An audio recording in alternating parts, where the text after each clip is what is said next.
ನಾಗೇಂದ್ರ ಬಾಬು ನೋಡಿ, ನಿನ್ನೆ ನಾವು ಸಿ.ವಿ. ನಾಗೇಶ್ ಅವರ ವಾದವನ್ನ ನೋಡಿದಾಗ ಈ ಹಿಂದೆ 3 ಬಾರಿ ದರ್ಶನ್ಗೆ ಜಾಮೀನು ಅರ್ಜಿ ಮುಂದೂಡಿಕೆ ಆಯ್ತಲ್ಲ, ಯಾವಾಗ ಜಾಮೀನು ಅರ್ಜಿ ಮುಂದೂಡಿಕೆ ಆಯಿತು, ನಿನ್ನೆನ ವಾದವನ್ನು ಗಮನಿಸಿದಾಗ ನಾವು ಒಂದು ರೀತಿಯಲ್ಲಿ ಅಲ್ಲಿ ಕನ್ಫ್ಯೂಸ್ ಮಾಡೋ ರೀತಿಯಲ್ಲಿ ಸಿ.ವಿ. ನಾಗೇಶ್ ಅವರು ವಾದವನ್ನು ಮಂಡಿಸ್ತಾ ಇದ್ರು. ಅಂದರೆ ಬಹಳ ಸೂಕ್ಷ್ಮವಾಗಿ ಮತ್ತು ತುಂಬ ಕ್ಲಾರಿಟಿಯಿಂದ ಸಿ.ವಿ. ನಾಗೇಶ್ ಅವರು ಹೇಳ್ತಾ ಇದ್ರು.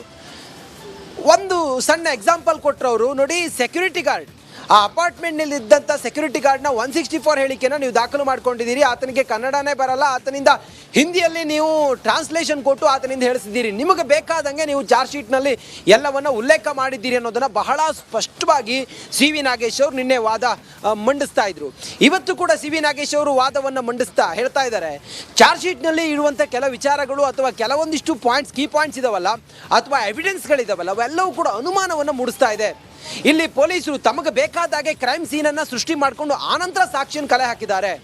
ದರ್ಶನ್ ಅನ್ನ ಹೇಗಾದರೂ ಮಾಡಿ ಇದರಲ್ಲಿ ಅಪರಾಧಿ ಮಾಡಲೇಬೇಕು ಅನ್ನೋದು ಇವರ ಒಂದು ಲೆಕ್ಕಾಚಾರ ಇದ್ದಂಗೆ ಕಾಣಿಸ್ತಾ ಇದೆ. ಮುಂದುವರಿದು ಸಿ.ವಿ. ನಾಗೇಶ್ ಅವರು ವಾದವನ್ನು ಮಂಡಿಸ್ತಾ ಇದ್ದಾರೆ. 1 by 1 ಈ ಚಾರ್ಜ್ ಶೀಟ್ನಲ್ಲಿ ಇದ್ದಂಥ ಕೆಲವೊಂದಿಷ್ಟು ಸಡಿಲಿಕೆಗಳಿದಾವಲ್ಲ, ಚಾರ್ಜ್ ಶೀಟ್ನಲ್ಲಿ ಇದ್ದಂಥ ಕೆಲ ಲೂಸ್ ಟೂಲ್ಸ್ಗಳಿದಾವಲ್ಲ, ಅದೆಲ್ಲವನ್ನು ಕೂಡ ಹೆಕ್ಕಿ ಸಿ.ವಿ. ನಾಗೇಶ್ ಅವರು ಪ್ರಬಲವಾದ ವಾದವನ್ನು ಮಂಡಿಸ್ತಾ ಇದ್ದಾರೆ. ಇದೆಲ್ಲ ಲೆಕ್ಕಾಚಾರವನ್ನು ಗಮನಿಸ್ತಾ ಇದ್ದಾರೆ. ಬಹುಶಃ ದರ್ಶನ್ಗೆ ಬೇಲ್ ಸನ್ನಿಹಿತ ಆಗ್ತಾ ಇದೆ ಅನ್ನೋದು ಸಿ.ವಿ. ನಾಗೇಶ್ ಅವರ ಒಂದೊಂದು ಪಾಯಿಂಟ್ ಅವ್ರು ರೈಸ್ ಮಾಡ್ತಿರುವಂಥ ವಿಷಯಗಳನ್ನು ನೋಡ್ತಿದ್ರೆ ಗೊತ್ತಾಗುತ್ತೆ. ಸದ್ಯಕ್ಕೆ ಇವತ್ತೊಂದು ಖಂಡಿತ ನಿರೀಕ್ಷೆ ಇದೆ ಏನಾಗುತ್ತೆ ಅನ್ನೋದು. ಆದರೆ ಇಲ್ಲಿ ಒಂದಿಷ್ಟು ತನಿಖಾ ವರದಿಯನ್ನು, ಚಾರ್ಜ್ ಶೀಟ್ನಲ್ಲಿರುವಂಥ ಕೆಲವೊಂದಿಷ್ಟು ಸೂಕ್ಷ್ಮತೆಗಳನ್ನು ಕನ್ಫ್ಯೂಸ್ ಮಾಡುವಂಥ ಈಗ ಸಿ.ವಿ. ನಾಗೇಶ್ ಅವರ ವಾದ ಸಾಗ್ತಾ ಇದೆ. ಸದ್ಯ ನ್ಯಾಯಾಧೀಶರು ಎಲ್ಲವನ್ನೂ ಕೂಡ ಭಾಳ ಸೂಕ್ಷ್ಮವಾಗಿ ಗಮನಿಸ್ತಾ ಇದ್ದಾರೆ ಮತ್ತು ನ್ಯಾಯಾಧೀಶರು ಎಲ್ಲವನ್ನೂ ಕೂಡ ಗ್ರಾಸ್ ಮಾಡ್ತಾರೆ. ಫೈನಲಿ ಅವರ ವಿವೇಚನೆಗೆ ಬಿಟ್ಟಿರೋದು ಜಾಮೀನು ಕೊಡಬೇಕಾ ಕೊಡಬಾರ್ದು, ಈ ಹೊತ್ತಿನಲ್ಲಿ ಕೊಟ್ಟರೆ ಹೇಗೆ ಅಂತೇಳಿ. ದರ್ಶನ್ ಮೊದಲೇ ಪ್ರಭಾವಿ ಮತ್ತು ಈ ಹಿಂದೆ ಸಾಕ್ಷಿ ನಾಶಕ್ಕೂ ಕೂಡ ಅವರು ಪ್ರಯತ್ನ ಪಟ್ಟಿದ್ರು ಅನ್ನೋದನ್ನೆಲ್ಲ SP ಪ್ರಸನ್ನಕುಮಾರ್ ಅವರು ನ್ಯಾಯಾಧೀಶರಿಗೆ ಮನವರಿಕೆ ಮಾಡಿಕೊಟ್ಟಿದ್ದಾರೆ. ಯಾವುದೇ ಕಾರಣಕ್ಕೂ ಜಾಮೀನು ಕೊಟ್ಟರೆ ಈ ಪ್ರಕರಣ ಹಳ್ಳ ಹಿಡಿಯುತ್ತೆ ಅನ್ನೋದನ್ನು SP ಪ್ರಸನ್ನಕುಮಾರ್ ಅವರು ನ್ಯಾಯಾಧೀಶರಿಗೆ ಮನವರಿಕೆ ಮಾಡಿಕೊಟ್ಟಿದ್ದಾರೆ. ಆದರೆ ನ್ಯಾಯಾಧೀಶರು ಯಾವ ರೀತಿ ಇವತ್ತಿನ ಈ ಸಿ.ವಿ. ನಾಗೇಶ್ ಅವರ ವಾದವನ್ನು ಗಂಭೀರವಾಗಿ ಪರಿಗಣಿಸ್ತಾರೆ ಮತ್ತು ಕೆಲ ಚಾರ್ಜ್ ಶೀಟ್ನ ವರದಿಯಲ್ಲಿರುವಂಥ ಕೆಲ ಕನ್ಫ್ಯೂಸ್ ಮೂಡಿಸುವಂಥ ಅಂಶಗಳನ್ನು ಏನು ಹೇಳಿದ್ದಾರೆ, ಅದು ಶೂ ಬಣ್ಣ ಆಗಿರ್ಬೋದು, ಚಪ್ಪಲಿ ಅಂತ ಹೇಳಿದರು.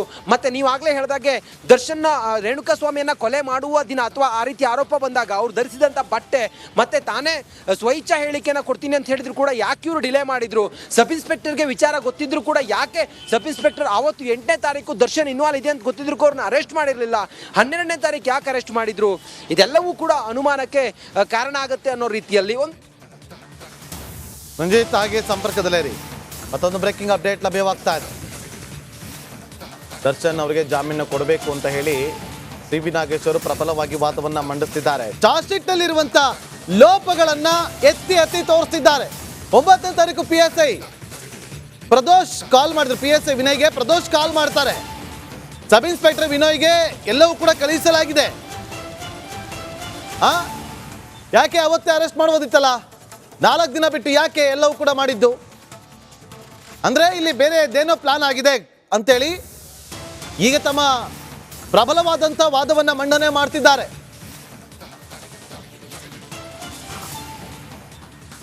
ವಿನಯ್ ಹಾಗೂ ಪ್ರದೋಷ್ ಅವರಿಬ್ರು ಕೂಡ ಚಾಟಿಂಗ್ ಅನ್ನ ಮಾಡಿದ್ರು. ಆ ವಾಟ್ಸಪ್ ಚಾಟ್ ಸಮೇತವಾಗಿ ಚಾರ್ಜ್ ಶೀಟ್ ಅಲ್ಲಿ ಉಲ್ಲೇಖ ಆಗಿತ್ತು.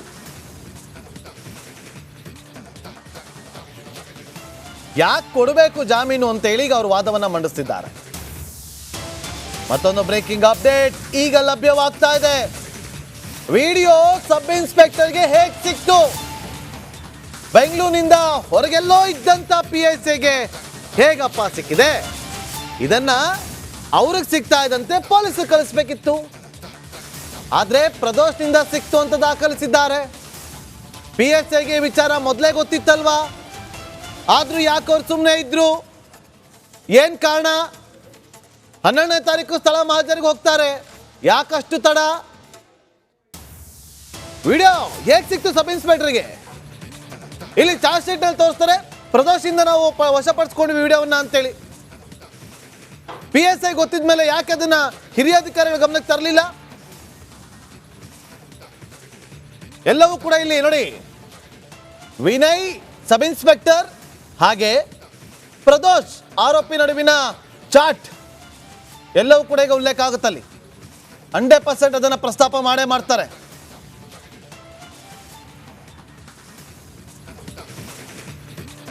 ನೋಡಿ, ಇವತ್ತು ವಾದವನ್ನ ಆಲಿಸಿದ ಬಳಿಕ ನ್ಯಾಯಾಧೀಶರು ಏನು ಮಾಡ್ಬೋದು, ಯಾವ ನಿರ್ಧಾರವನ್ನು ತೆಗೆದುಕೊಳ್ತಾರೆ, ಯಾವ ನಿಲುವಿರುತ್ತೆ ಅವರ ವಿವೇಚನೆಗೆ ಬಿಟ್ಟಿರುತ್ತೆ. ಮತ್ತೊಂದು ಕಡೆ ಪ್ರಸನ್ನ ಕುಮಾರ್ ಅವರ ವಾದವನ್ನು ಕೂಡ ಆಲಿಸಬೇಕಾಗಿದೆ. ಹೇಳಕ್ಕಾಗಲ್ಲ, ಯಾಕಂದ್ರೆ ಈಗ ಅವ್ರಿಗೆ ದರ್ಶನ್ ಬೆನ್ನು ನೋವಿದೆ, ಸ್ಕ್ಯಾನಿಂಗ್ ಮಾಡಿಸ್ಬೇಕು, ನಂಗೆ ಬಳ್ಳಾರಿನಾಗ ಬೇಡ ಬೆಂಗಳೂರು ಕಳಿಸಿ ಅಂತೇಳಿ ಅವರು ರಿಕ್ವೆಸ್ಟ್ ಮಾಡ್ಕೊಂಡಿದ್ದಾರೆ, ಡಿಮ್ಯಾಂಡ್ ಇಟ್ಟಿದ್ದಾರೆ. ಈ ವಿಚಾರವನ್ನು ಕೂಡ ಮೇ ಬಿ ಸಿ ವಿ ನಾಗೇಶ್ ಅವರು ಪ್ರಸ್ತಾಪ ಮಾಡಬಹುದು. ಮತ್ತೊಂದು ಬ್ರೇಕಿಂಗ್ ಅಪ್ಡೇಟ್,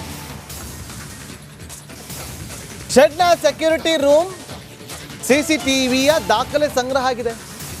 DVR DFSಗೆ ಕಳಿಸಲಾಗಿದೆ.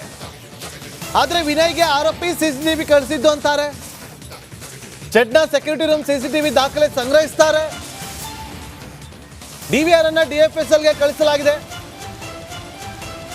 ಆದರೆ ವಿನಯ್ಗೆ ಆರೋಪಿ ಸಿಸಿಟಿವಿ ಕಳಿಸಿದ್ದು ಅಂತ ಹೇಳಿದ್ದಾರೆ. ಏನಿದು ಇಲ್ಲಿ ಗೊಂದಲ? ಯಾಕೆ ಇಷ್ಟೊಂದು ಗೊಂದಲ ಆಗಿದೆ? ಯಾಕೋ ಚಾರ್ಜ್ ಶೀಟ್ ಮೇಲೆ ಅನುಮಾನ ಬರ್ತಿದೆಯಲ್ಲ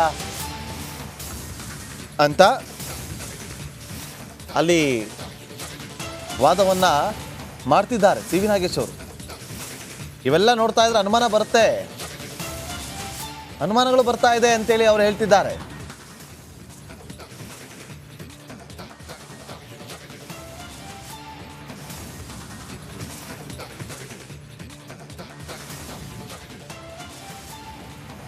CCTV ಫುಟೇಜ್, ಸೆಕ್ಯೂರಿಟಿ ಗಾರ್ಡ್ ರೂಮ್ನಲ್ಲಿತ್ತಂಥ ಒಂದು CCTV ಫುಟೇಜ್, ಅಲ್ಲಿದ್ದಂಥ ದಾಖಲೆಗಳನ್ನು ವಶಪಡಿಸ್ಕೊಳ್ಳುವಂಥ ಕೆಲಸವನ್ನು ಪೊಲೀಸರು ಮಾಡ್ತಾರೆ.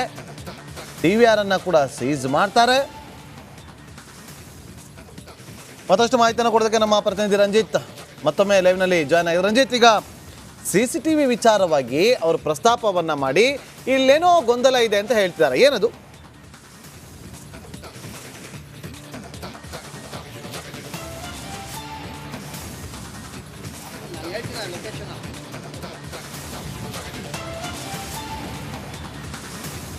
ಖಂಡಿತ ನಾಗೇಂದ್ರ ಬಾಬು, ನೋಡಿ, ಈ ಚಾರ್ಜ್ ಶೀಟ್ನಲ್ಲಿ ಪೊಲೀಸರು ಏನೇನು ತಮ್ಮ ಸಾಕ್ಷಿಗಳನ್ನ ಕಲೆ ಹಾಕಿದ್ದಾರೆ. ಈ ಪ್ರಕರಣದಲ್ಲಿ CCTV ಫುಟೇಜ್ ಆಗಿರ್ಬೋದು, ಅಥವಾ ಮಹಜರಿನಲ್ಲಿ ಸಿಕ್ಕಂತ ಕೆಲ ಎವಿಡೆನ್ಸ್ಗಳಾಗಿರ್ಬೋದು, ಅಥವಾ ಐ ವಿಟ್ನೆಸ್ ಆಗಿರ್ಬೋದು, ಇದೆಲ್ಲವನ್ನ ಪೊಲೀಸರು ಏನು ಕಲೆ ಹಾಕಿದ್ದಾರೆ, ಇದರಲ್ಲಿ ಒಂದು ಸಣ್ಣ ಲೋಪದೋಷ